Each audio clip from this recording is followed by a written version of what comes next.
Awal munculnya bayangan Sabdo Palon. Di sebuah desa kecil di kaki Gunung Lawu, Desa Semilir, udara malam selalu membawa aroma tanah basah dan daun bambu yang diguncang angin. Disinilah cerita tentang kembalinya Sabdo Palon mulai terungkap. Desa itu tampak sunyi, namun bagi mereka yang peka terhadap hal-hal gaib, kesunyian itu adalah bisikan yang menuntun pada rahasia kuno. Malam itu, bulan hanya separuh. Cahayanya memantul di permukaan sungai kecil yang mengalir di pinggir desa. Arya, seorang pemuda berusia 22 tahun, merasa jiwanya terguncang oleh mimpi-mimpi yang sama. Setiap malam, ia melihat sosok tinggi berbalut kain putih lusuh, berwajah samar, menatapnya dari kegelapan hutan bambu. Sosok itu selalu membisikkan kata-kata yang tak dimengerti, namun membuat jantung Arya berdetak lebih cepat. Orang-orang desa menyebut mimpi itu pertanda bahwa Sabdo Palon, penasihat spiritual keraton yang legendaris, mungkin telah kembali melalui simbol-simbol yang tertinggal di dunia manusia. Arya tumbuh sebagai anak yatim, diasuh oleh kakeknya, Mbah Suryo, seorang dukun tua yang selalu memperingatkan tentang kekuatan simbol. Arya, kata Mbah Suryo suatu sore saat mereka duduk di teras rumah bambu tua, simbol bukan hanya gambar di batu atau kayu. Ia hidup, menunggu jiwa yang peka untuk menyalakan kembali kekuatannya. Jangan anggap enteng setiap tanda yang kau temui. Arya menatap wajah kakeknya yang keriput. Mata tua itu seakan menembus rahasia dirinya sendiri. Hari-hari berikutnya, Arya mulai merasakan perubahan di sekelilingnya. Di pasar desa, pedagang-pedagang kecil tiba-tiba berbisik tentang orang asing yang membawa gulungan kertas kuno. Anak-anak yang bermain di alun-alun desa sering menjerit ketika melihat bayangan tinggi di pinggir hutan. Arya merasa ada keterkaitan. Mimpi-mimpi itu bukan sekadar mimpi. Simbol kuno yang pernah dikisahkan Mbah Suryo mulai muncul dalam bentuk lukisan di dinding tua rumahnya, dan di pohon-pohon bambu di belakang rumah. Suatu malam, Arya memutuskan mengikuti bayangan yang selalu muncul di mimpinya. Dengan hanya diterangi lampu minyak, ia melangkah masuk ke hutan bambu. Angin malam berdesir lembut, membawa aroma daun basah dan tanah yang baru diguyur hujan. Di tengah hutan, ia menemukan lingkaran batu tua yang dipenuhi lumut. Simbol-simbol aneh terpahat di permukaannya. Sebuah gulungan kertas kuno terselip di antara batu-batu itu. Saat Arya menyentuhnya, tubuhnya seakan tersentak listrik halus, dan suara berat namun jauh terdengar di kepalanya. Waktumu telah tiba. Arya terengah, matanya melebar. Sosok tinggi yang selalu muncul di mimpinya berdiri di depan lingkaran batu itu. Samar namun nyata. Aku Sabdo Palon, suara itu bergema, dan simbolku telah menunggumu. Rasa takut dan penasaran bercampur aduk di dada Arya. Ia tahu bahwa hidupnya tak akan sama lagi.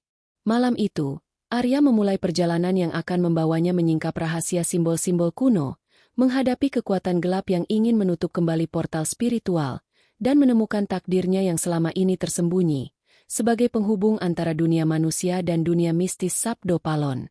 Rahasia gulungan kuno. Pagi itu, kabut tipis menyelimuti desa Semilir, membungkus rumah-rumah bambu dan sawah yang menguning. Arya duduk di teras rumahnya, menatap gulungan kertas kuno yang ia bawa dari hutan semalam. Tinta di gulungan itu memudar, tetapi simbol-simbol yang rumit masih terlihat jelas, seperti menunggu sentuhan yang tepat untuk membangkitkan maknanya. Ia merasakan getaran aneh saat menelusuri garis-garis pahatan itu dengan ujung jarinya, seolah simbol itu hidup di bawah kulitnya. Mbah Suryo duduk di samping Arya, menatap gulungan itu dengan mata yang penuh waspada.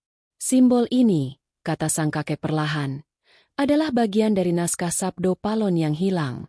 Orang-orang dulu takut menyimpannya, karena setiap simbol membawa energi yang bisa mempengaruhi alam dan manusia.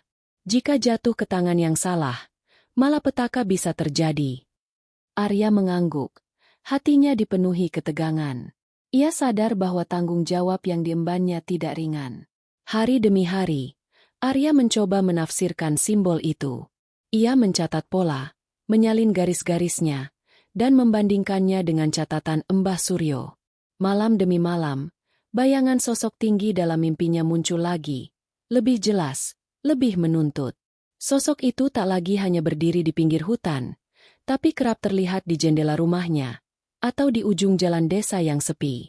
Suara beratnya terdengar semakin nyata, membisikkan kata-kata yang kini Arya mulai pahami. Simbol bukan sekadar tanda. Ia adalah kunci. Kunci yang menunggu tanganmu. Suatu sore, Arya memutuskan pergi ke situs tua di kaki gunung, tempat konon Sabdo Palon pernah melakukan ritual untuk menghubungkan dunia manusia dan dunia gaib. Jalan setapak menuju sana ditutupi rerumputan tinggi, dan suara alam terasa lebih hidup. Serangga bernyanyi, burung hantu menjerit dari kegelapan hutan, angin membawa aroma tanah basah dan daun yang membusuk. Di tengah hutan, sebuah pendapat tua berdiri di antara pepohonan, dipenuhi ukiran simbol kuno yang mirip dengan gulungan di tangan Arya. Di pendapat itu, Arya menemukan lembaran lain yang tersembunyi di bawah papan kayu lapuk. Simbolnya berbeda, lebih kompleks, namun ia merasa ada hubungan antara gulungan itu dan lembaran ini. Saat tangannya menyentuh lembaran, bayangan sosok tinggi muncul di antara pohon bambu, menatapnya dengan tatapan menembus. Waktumu semakin dekat, suara itu bergema, membuat daun-daun bergetar. Jika kau ingin menguasai simbol ini, kau harus berani menghadapi bayangan terdalammu. Arya tersentak. Ia merasakan ketakutan bercampur adrenalin, sebuah dorongan untuk maju sekaligus rasa waspada yang mendalam. Ia kembali ke rumah membawa lembaran itu, bertekad untuk mempelajarinya bersama Mbah Suryo. Malam itu, mereka duduk berdua, menyalakan lampu minyak, dan mulai menafsirkan simbol demi simbol. Setiap garis, setiap titik, tampak menyimpan rahasia tersendiri. Arya merasakan energi yang aneh mengalir melalui tangannya, seolah simbol itu memanggilnya, menguji kesabaran dan keberaniannya. Tiba-tiba, sebuah suara berbisik dari arah jendela, bukan suara manusia, tetapi suara berat yang familiar. Kau telah memulai jalan ini, Arya. Ingat, setiap langkah yang kau ambil membawa konsekuensi. Dunia manusia dan dunia kami tidak bisa dipisahkan lagi. Arya menelan ludah. Matanya menatap bayangan yang menempel di jendela. Ia menyadari bahwa petualangan ini bukan sekadar menafsirkan simbol kuno, tapi juga ujian untuk jiwa dan keberaniannya. Dari hari itu, Arya mulai bermimpi lebih intens. Simbol-simbol hidup di mimpinya, berputar dan membentuk pola yang hanya bisa ia pahami saat sadar. Setiap malam, sosok tinggi itu hadir lebih nyata, menuntun Arya untuk memahami pesan Sabdo Palon. Ia tahu, jalan yang ia tempuh akan membawa bahaya, tapi juga jawaban yang selama ini dicari. Rahasia simbol yang mampu mengubah nasib manusia dan dunia gaib sekaligus. Bayangan gelap di balik simbol. Malam itu, desa Semilir diselimuti kabut tebal yang bergerak perlahan, menutupi rumah-rumah bambu dan sawah yang mulai menguning. Arya duduk di meja kayu tua di rumahnya, menatap simbol-simbol yang kini menumpuk di depannya. Setiap garis dan lekukan dari gulungan kuno dan lembaran yang ia temukan di pendapat tua terasa hidup, seperti berdenyut seirama dengan jantungnya sendiri. Mbah Suryo berdiri di sampingnya, matanya menatap lurus ke simbol-simbol itu, namun raut wajahnya menyiratkan kekhawatiran yang mendalam. Arya, kata Mbah Suryo dengan suara serak akibat usia, simbol ini tidak hanya sekadar panduan. Ada kekuatan gelap yang menunggu. Mereka adalah bayangan yang lahir dari ketakutan dan keserakahan manusia. Jika kau tidak berhati-hati, mereka bisa mengambil alih jiwamu, bahkan memanipulasi dunia nyata. Arya menelan ludah, tetapi dorongan penasaran jauh lebih kuat daripada rasa takutnya. Ia tahu bahwa simbol itu adalah kunci untuk memahami Sabdo Palon dan takdirnya sendiri. Beberapa hari kemudian, Arya merasakan kehadiran yang berbeda. Bayangan tinggi yang selalu muncul dalam mimpinya kini terlihat lebih gelap, bergerak di sekitar desa, tanpa bentuk pasti, seperti kabut yang bisa berubah menjadi apa saja. Anak-anak yang bermain di alun-alun desa mulai menangis tanpa sebab jelas. Orang tua desa berbisik tentang malam-malam ketika suara-suara aneh terdengar dari hutan, tawa yang menyayat, langkah kaki berat, dan bisikan yang menakutkan. Arya menyadari bahwa simbol yang ia pelajari bukan hanya menarik energi positif, tapi juga membangkitkan bayangan gelap yang selama ini tersembunyi. Suatu malam, Arya memutuskan untuk kembali ke hutan, kali ini tidak sendirian. Mbah Suryo mengikutinya, membawa dupa, air suci, dan tongkat kayu tua yang diyakini mampu menahan energi gelap. Mereka berjalan menyusuri jalan setapak yang dipenuhi dedaunan basah. Kabut menebal di sekitar mereka, membuat suasana semakin mencekam. Di tengah hutan, mereka menemukan lingkaran batu yang sama seperti sebelumnya. Namun kini simbol-simbolnya tampak berkilau dengan cahaya merah samar. Di dalam lingkaran itu, bayangan tinggi muncul, tapi kali ini lebih nyata, menatap mereka dengan mata yang seolah menembus jiwa. "Kenapa kau kembali?" Suara berat bergema. Kali ini lebih mengancam. "Simbolku telah dibuka, dan dunia kalian mulai tersentuh kekuatanku." Arya merasa bulu kuduknya merinding, tetapi ia berdiri tegap, mencoba menenangkan diri. Ia meraih gulungan di sakunya, memfokuskan energi yang ia rasakan mengalir dari simbol-simbol itu. Mbah Suryo mulai melantunkan mantra kuno, suaranya bergema di antara pepohonan, menciptakan aura pelindung yang samar. Bayangan itu bergerak cepat, menyebar ke seluruh hutan, seperti kabut yang menelan cahaya. Namun, simbol-simbol yang dibawa Arya mulai berpendar, seolah menentang kegelapan. Setiap garis dan lekukan di gulungan dan lembaran itu memancarkan energi, menahan bayangan gelap agar tidak menembus dunia manusia. Arya merasakan tubuhnya bergetar, jantungnya berdetak cepat, tetapi ada kekuatan baru yang muncul, sebuah ikatan antara dirinya, simbol, dan sabdo palon yang mulai menuntunnya. Saat malam semakin larut, bayangan itu perlahan mundur, meninggalkan kabut dan bisikan yang memudar. Arya terengah, wajahnya basah oleh keringat. Mbah Suryo menepuk pundaknya dengan lembut. "Kau berhasil menahan mereka untuk malam ini, Arya. Tapi ini baru permulaan. Simbol-simbol ini bukan hanya untuk dilihat atau dipelajari. Mereka menuntut pengorbanan, keberanian, dan keteguhan hati. Dan bayangan gelap itu akan terus datang, sampai kau benar-benar memahami pesan sabdo palon." Arya memandang ke langit malam. Bulan separuh tersembunyi di balik awan. Ia menyadari bahwa perjalanan ini tidak akan mudah. Setiap simbol yang ia temukan membawa tantangan baru, dan setiap bayangan gelap yang muncul adalah ujian bagi keberaniannya. Tetapi, di balik ketakutan itu, ada dorongan kuat untuk terus maju, mencari jawaban, menyingkap rahasia, dan memahami takdir yang menuntunnya menuju dunia mistis sabdo palon. Malam itu, Arya belajar bahwa simbol bukan hanya tanda kuno, mereka adalah kunci untuk menghadapi bayangan terdalam dalam diri manusia, dan untuk menjaga keseimbangan antara dunia nyata dan dunia gaib yang tersembunyi di balik kabut desa Semilir. Misteri ritual di malam purnama. Beberapa minggu telah berlalu sejak malam ketika Arya berhasil menahan bayangan gelap di hutan. Namun, ketenangan itu hanya sementara.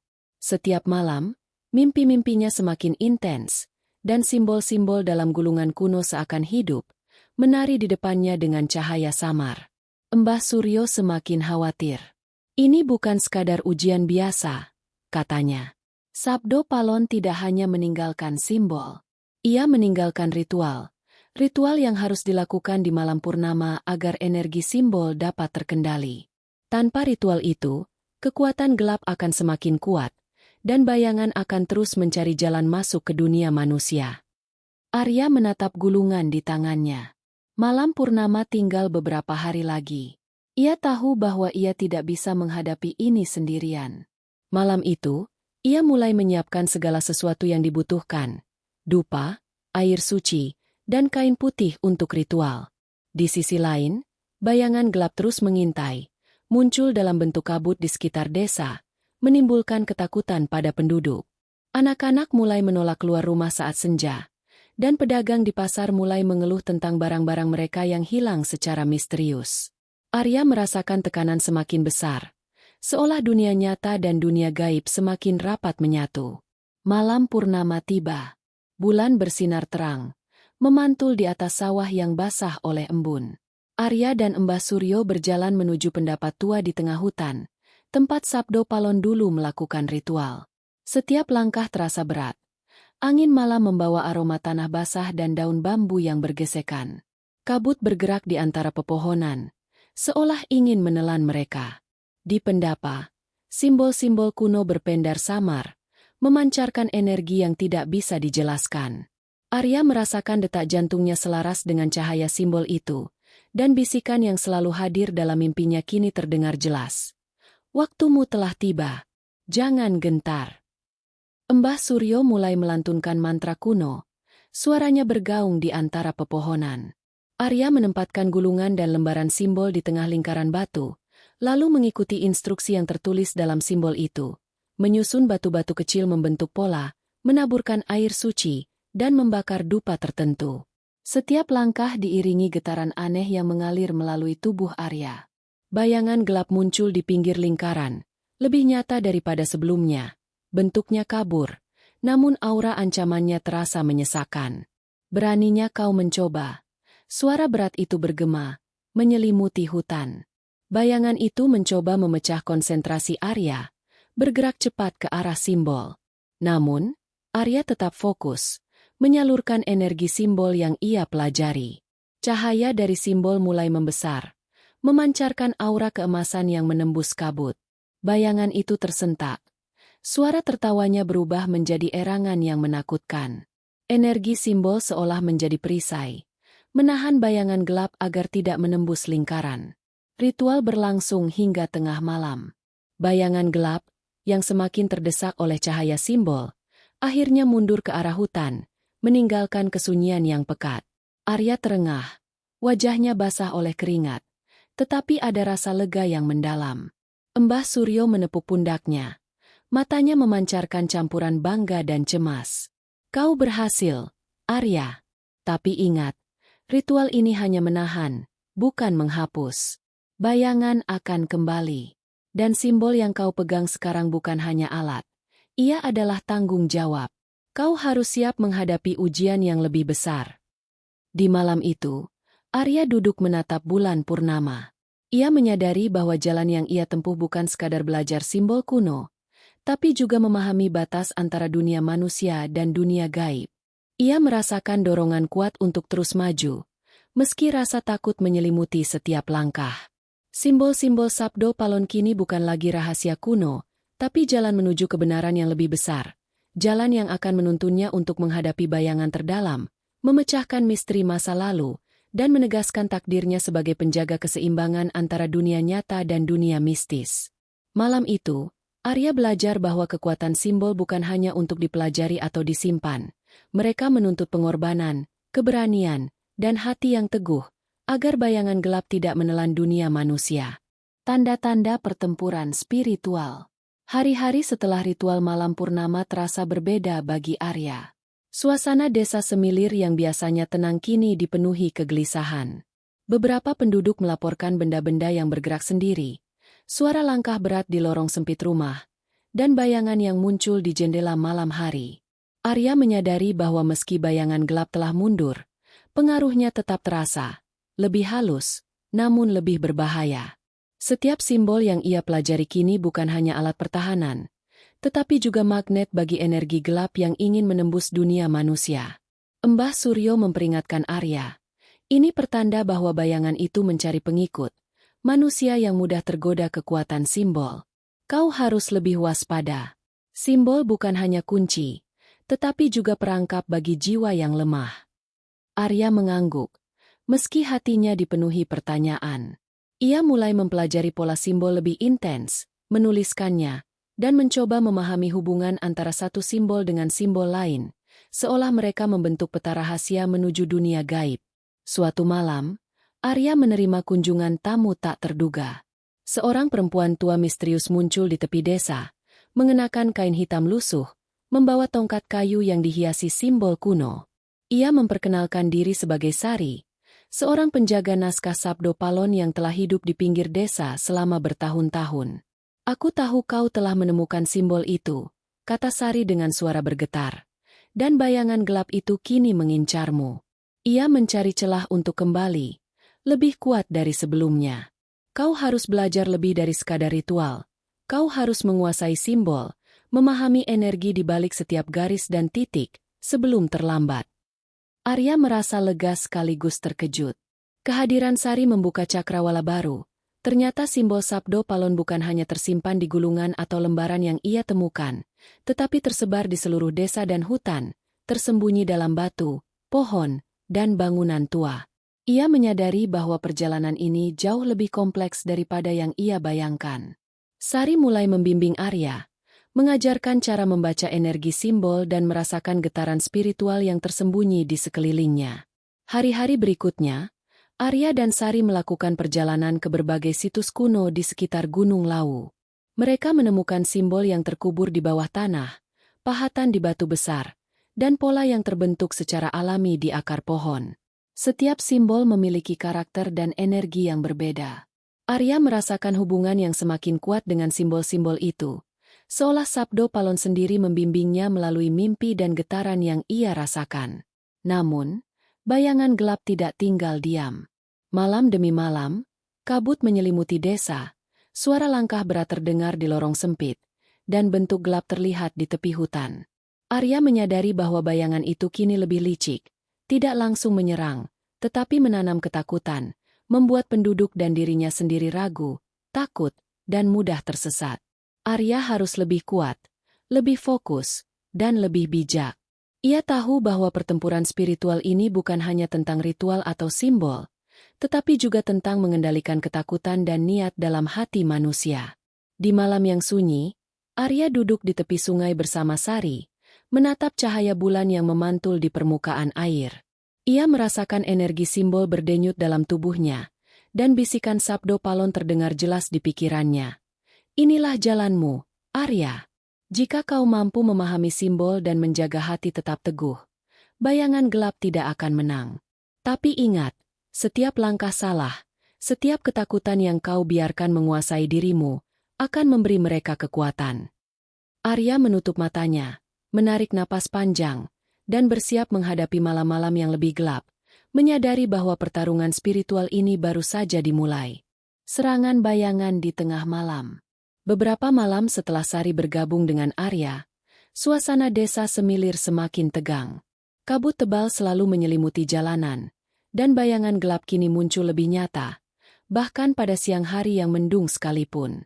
Penduduk mulai menutup jendela, takut melihat sosok tinggi dan hitam yang kerap melintas di pinggir rumah. Arya merasakan tekanan yang meningkat, seolah bayangan itu semakin dekat, menunggu celah kecil apapun untuk menembus dunia manusia. Suatu malam, saat bulan hampir purnama, Arya dan Sari memutuskan melakukan patroli spiritual di pinggir hutan. Mbah Suryo tetap di rumah, mengawasi desa dan menyiapkan mantra pelindung dari jauh. Jalan setapak menuju hutan terasa berat, dedaunan basah berderak di bawah kaki mereka, dan angin malam membawa aroma tanah lembab serta daun bambu yang bergesekan.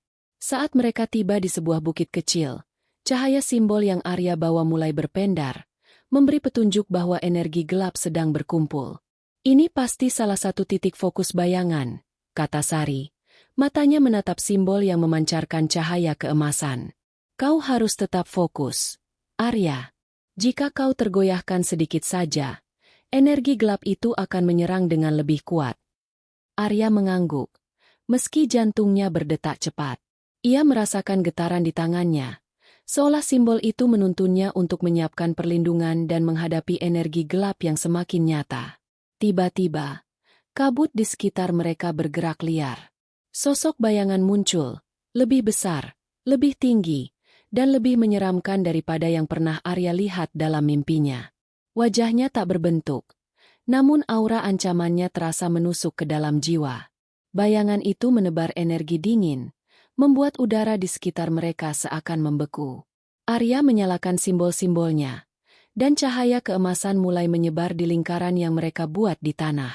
Bayangan gelap itu mengerang, mencoba menembus cahaya, tetapi Arya tetap fokus, menyalurkan energi dari simbol ke arah bayangan. Pertarungan spiritual pun dimulai. Bayangan itu bergerak cepat, menyerang dari berbagai arah, sementara Arya dan Sari menahan dengan mantra dan simbol. Getaran energi memenuhi udara, daun-daun berterbangan, dan kabut seakan menari mengikuti aliran energi. Arya merasakan tubuhnya bergetar hebat. Setiap simbol yang ia gunakan memerlukan konsentrasi total. Ia sadar bahwa bayangan itu tidak hanya menyerang secara fisik, tetapi juga mencoba memanipulasi pikirannya, menanam rasa takut, ragu, dan lemah. Sari terus membimbing Arya. Jangan biarkan ketakutan menguasaimu. Simbol adalah perpanjangan hatimu, bukan hanya alat. Kau harus percaya pada dirimu sendiri. Arya menutup mata sejenak, menarik napas panjang, dan membayangkan simbol-simbol itu sebagai perisai dan pedang. Cahaya keemasan dari simbol menyebar, menembus kabut, dan bayangan itu menjerit, perlahan mundur ke hutan. Saat malam mulai larut, bayangan gelap akhirnya menghilang, meninggalkan kabut yang menebal dan kesunyian yang pekat. Arya terengah, tubuhnya basah oleh keringat, sementara Sari duduk di sampingnya, menenangkan napasnya. Ini baru permulaan, Arya, kata Sari pelan. Mereka akan datang lagi, dan mereka akan lebih kuat. Kau harus terus mempelajari simbol, memahami energi mereka, dan menjaga hati tetap teguh. Pertempuran ini bukan hanya tentang kekuatan fisik atau mantra, ini tentang keberanian, konsistensi, dan penguasaan diri. Ketika mereka kembali ke desa, Arya menyadari satu hal penting. Simbol-simbol Sabdo Palon bukan sekadar tanda kuno, tapi kunci untuk menjaga keseimbangan antara dunia manusia dan dunia gaib. Bayangan gelap kini menjadi pengingat bahwa setiap simbol yang mereka pegang memiliki konsekuensi, dan bahwa pertarungan spiritual ini tidak akan berhenti sampai Arya benar-benar memahami pesan Sabdo Palon dan menegaskan takdirnya sebagai penjaga simbol. Malam itu, Arya belajar bahwa kekuatan simbol hanyalah setengah dari pertempuran. Keberanian dan keteguhan hati adalah setengah lainnya.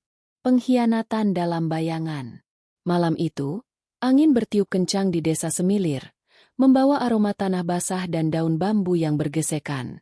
Arya duduk di teras rumahnya, menatap simbol-simbol yang kini menumpuk di mejanya. Cahaya lampu minyak memantul di permukaan gulungan kuno, menciptakan bayangan yang bergerak perlahan di dinding.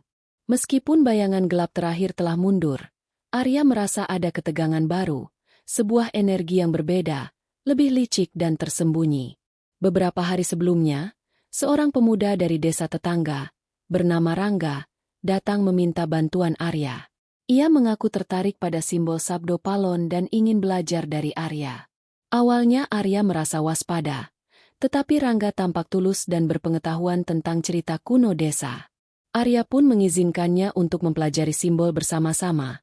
Meskipun Sari terus memperingatkan agar berhati-hati. Jangan mudah percaya pada orang baru, kata Sari suatu sore.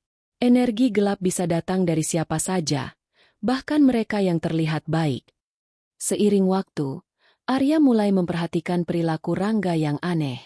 Ia sering diam saat simbol dibaca, menatap Arya dengan sorot mata yang sulit dibaca. Kadang, ia menghilang tanpa alasan di malam hari, dan Arya sering menemukan jejak kaki yang membingungkan di sekitar lingkaran batu di hutan. Meskipun hati Arya merasakan ketidakberesan, ia menunda untuk menegur Rangga, berpikir mungkin itu hanya kecemasan akibat tekanan energi simbol yang semakin kuat. Suatu malam, ketika Arya sedang menyiapkan ritual simbol di pendapat tua, Rangga tiba-tiba muncul dari kegelapan hutan. Ia membawa sebilah keris tua yang berukir simbol mirip dengan gulungan Arya. Aku ingin menunjukkan cara memperkuat simbol, katanya dengan suara lembut. Tetapi mata Rangga memancarkan intensitas yang menakutkan. Arya merasakan hawa dingin menyelimuti tubuhnya, sebuah energi yang asing dan mengancam. Saat Arya menempatkan gulungan di tengah lingkaran batu, Rangga tiba-tiba mencoba mengganggu susunan simbol, mengubah pola yang sudah Arya buat dengan hati-hati. Energi simbol yang seharusnya stabil berubah kacau. Cahaya keemasan memudar, dan bayangan gelap muncul dari kabut, lebih menyeramkan daripada sebelumnya. Arya tersentak, memahami bahwa Rangga telah menjadi alat bayangan gelap. Ia membawa pengaruh negatif yang memicu energi gelap untuk menyerang. Dengan cepat, Arya menenangkan diri, mengingat semua yang diajarkan Sari dan Mbah Suryo. Ia mulai membaca simbol dengan fokus penuh, menyalurkan energi dari gulungan ke lingkaran batu, dan membentuk perisai spiritual yang melindungi dirinya dan pendapa dari serangan bayangan. Bayangan gelap menderu di sekeliling mereka, berputar liar, namun cahaya simbol Arya perlahan menembus kegelapan. Rangga, yang kini tersadar akan kesalahan dan godaan bayangan gelap, mencoba melawan, tetapi energi yang menguasainya terlalu kuat. Pertarungan itu berlangsung hingga larut malam. Bayangan gelap akhirnya mundur, meninggalkan Rangga yang kelelahan dan menunduk. Arya menatap pemuda itu dengan campuran amarah dan belas kasihan. Energi gelap bisa menguasai siapa saja yang lemah, kata Arya pelan. Kau harus memilih jalanmu sendiri, sebelum semuanya terlambat. Rangga hanya mengangguk, terlihat menyesal, tetapi aura gelap yang menempel di tubuhnya membuat Arya sadar bahwa bahaya belum sepenuhnya hilang. Malam itu, Arya menyadari satu hal penting. Pertempuran melawan bayangan gelap bukan hanya tentang kekuatan simbol atau ritual, tetapi juga tentang kepercayaan, hati yang teguh, dan kemampuan untuk mengenali pengkhianatan. Setiap orang di sekitarnya bisa menjadi celah bagi energi gelap untuk menembus dunia manusia.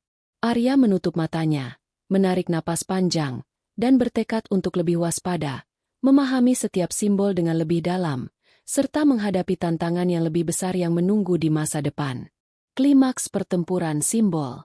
Malam itu, kabut tebal kembali menyelimuti desa Semilir, lebih pekat dari sebelumnya.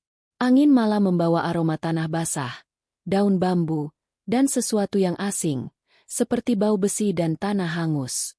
Arya berdiri di tepi hutan, menatap pendapat tua yang kini dipenuhi simbol-simbol kuno, bersiap menghadapi malam yang ia tahu akan menentukan nasib desa. Sari berdiri di sampingnya, wajahnya serius, sementara Rangga berada beberapa langkah di belakang, masih dalam proses menenangkan energi gelap yang menempel padanya.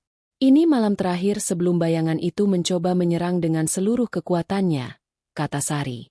Kau harus menjaga lingkaran simbol tetap utuh, menyalurkan energi dari setiap gulungan yang kau miliki, dan jangan biarkan ketakutan menguasaimu. Ini bukan sekadar pertempuran fisik, ini pertempuran jiwa. Arya mengangguk, menelan napas, merasakan setiap detak jantungnya seolah selaras dengan denyut energi simbol di tangannya. Segera setelah ritual dimulai, kabut di sekitar pendapa bergerak liar. Sosok bayangan gelap muncul, lebih besar dan menyeramkan dari sebelumnya. Aura kegelapannya menyelimuti hutan, membuat daun-daun bergetar dan angin malam berdesir dengan suara menakutkan. Bayangan itu menebar energi yang membuat tanah di sekitar pendapa bergetar, dan cahaya dari simbol Arya hampir pudar karena tekanan yang begitu kuat. Arya menutup mata sejenak, mengingat semua yang diajarkan Mbah Suryo dan Sari. Simbol bukan hanya alat, tetapi perpanjangan hati dan niat. Ia menyalurkan energi dari seluruh gulungan dan lembaran simbol, menciptakan pola yang lebih kompleks, menghubungkan satu simbol dengan simbol lain, hingga membentuk jaringan energi yang melingkupi pendapa. Cahaya keemasan menyebar, menembus kabut, menahan bayangan gelap agar tidak menembus lingkaran. Namun, bayangan itu tidak menyerah. Ia mencoba menyerang melalui Rangga, yang masih terpengaruh energi gelap. Rangga tersentak, tubuhnya bergetar, tetapi Arya menyalurkan energi simbol kepadanya, menenangkan dan memurnikan aura yang tersisa. Rangga akhirnya sadar, bergabung dengan Arya dan Sari untuk menjaga lingkaran simbol tetap utuh. Pertarungan spiritual itu menjadi lebih intens, bayangan gelap menyerang dari semua arah, cahaya simbol menahan serangan, dan angin malam seakan menari mengikuti aliran energi. Di tengah kekacauan, Arya merasakan bisikan Sabdo Palon di pikirannya. Ini saatmu membuktikan keberanian. Simbol bukan hanya penahan, tetapi pedang. Kau harus memimpin energi ini. Jangan biarkan mereka menguasai rasa takutmu. Arya menarik napas panjang, menenangkan diri, lalu mulai mengalirkan energi simbol secara aktif, bukan hanya bertahan. Cahaya keemasan semakin terang, bayangan gelap meraung, dan kabut mulai terpecah. Beberapa saat kemudian, bayangan itu akhirnya terseret mundur, terjerat dalam energi simbol yang terhubung satu sama lain. Sosok tinggi itu menjerit. Kegelapannya pecah menjadi butiran kabut yang tertiup angin malam, meninggalkan hutan dalam kesunyian yang mencekam. Arya terengah, tubuhnya lelah, wajahnya basah oleh keringat, tetapi ada rasa lega dan kemenangan. Rangga duduk di sampingnya, menenangkan diri, sementara Sari tersenyum tipis, matanya memancarkan kebanggaan dan kekhawatiran sekaligus. Malam itu, Arya menyadari satu hal penting. Kemenangan ini bukan akhir, tetapi awal dari tanggung jawab besar. Simbol Sabdo Palon kini berada di tangannya, bukan sekadar untuk dilindungi, tetapi untuk dipahami dan dijaga keseimbangannya. Bayangan gelap mungkin telah mundur, namun ancaman akan selalu ada, menunggu kesempatan. Arya menatap bulan yang kini bersinar penuh, merasakan getaran simbol dalam tubuhnya, dan menyadari bahwa takdirnya sebagai penjaga simbol telah dimulai. Sebuah perjalanan yang menuntut keberanian, keteguhan hati, dan penguasaan diri yang sempurna. Penjaga simbol dan keseimbangan. Seiring fajar menyingsing di desa Semilir, kabut tipis yang menutupi sawah mulai memudar. Malam pertempuran spiritual baru saja berlalu, meninggalkan bekas energi yang masih terasa di udara. Arya duduk di teras rumah, wajahnya letih, tubuhnya lelah, tetapi matanya memancarkan keteguhan yang belum pernah ia rasakan sebelumnya. Di sisinya, Rangga mulai pulih dari pengaruh bayangan gelap, sementara Sari berdiri diam, menatap desa yang kini tenang, namun tetap waspada terhadap kemungkinan ancaman berikutnya. Mbah Suryo muncul dari rumahnya, membawa secangkir teh hangat. Kau telah melewati ujian yang sulit, Arya. Tidak hanya melawan bayangan, tetapi juga menghadapi pengkhianatan, ketakutan, dan godaan yang tersembunyi dalam hati manusia. Kau kini bukan sekadar murid simbol, kau penjaga simbol itu sendiri. Arya menunduk, menyadari bobot tanggung jawab yang kini berada di pundaknya. Ia menyadari bahwa perjalanan ini bukan sekadar pertarungan melawan bayangan gelap, tetapi perjalanan memahami keseimbangan antara dunia manusia dan dunia gaib. Hari-hari berikutnya, Arya mulai mempelajari simbol lebih mendalam bersama Sari dan Mbah Suryo. Ia menemukan bahwa setiap simbol memiliki energi unik yang berhubungan dengan elemen alam, manusia, dan jiwa.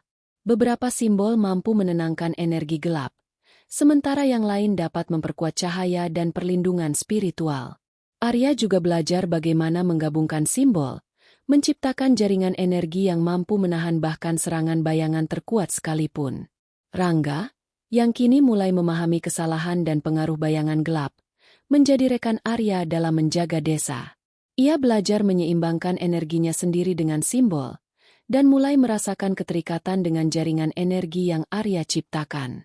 Desa Semilir menjadi pusat perlindungan simbol, tempat di mana energi positif dan kesadaran manusia dipadukan untuk menjaga keseimbangan dunia nyata dan dunia gaib. Namun, Arya tahu bahwa kedamaian ini bersifat sementara. Bayangan gelap mungkin telah mundur, tetapi energi mereka tetap ada, mengintai dari sudut yang tak terlihat. Setiap malam, Arya bermimpi tentang sosok tinggi yang selalu menuntunnya, dan bisikan Sabdo Palon terdengar jelas di pikirannya. Kau telah membuktikan keberanianmu, tetapi ingat, penjaga simbol harus selalu waspada. Keseimbangan ini rapuh, dan jiwa manusia mudah tergoda. Jangan biarkan ketakutan atau keserakahan menimbulkan celah. Di malam-malam yang tenang, Arya dan Sari sering duduk di tepi sungai, menatap cahaya bulan yang memantul di permukaan air. Mereka berbicara tentang simbol, tentang masa depan desa, dan tentang perjalanan panjang yang masih harus ditempuh. Arya menyadari bahwa simbol bukan sekadar alat atau kekuatan, tetapi cermin dari hati manusia. Mereka menuntut pengorbanan, keberanian, dan keteguhan, tetapi juga menawarkan kebijaksanaan dan pemahaman yang lebih dalam tentang diri dan dunia. Dengan rasa tanggung jawab yang baru, Arya berdiri di tengah desa, menatap gunung dan hutan yang menjadi saksi perjalanan mistisnya. Ia merasakan getaran simbol mengalir melalui tubuhnya, menghubungkannya dengan alam, manusia, dan energi gaib di sekitarnya. Arya kini bukan hanya murid, bukan hanya pejuang, tetapi penjaga simbol dan keseimbangan, seorang manusia yang berani menatap bayangan terdalam sekaligus menjaga cahaya agar tetap menyinari dunia. Desa Semilir kini aman, tetapi perjalanan Arya baru saja dimulai. Sebuah perjalanan yang akan mengajarkan bahwa kekuatan sejati bukanlah menguasai simbol, tetapi memahami dan menjaga keseimbangan antara dunia nyata dan dunia gaib yang abadi.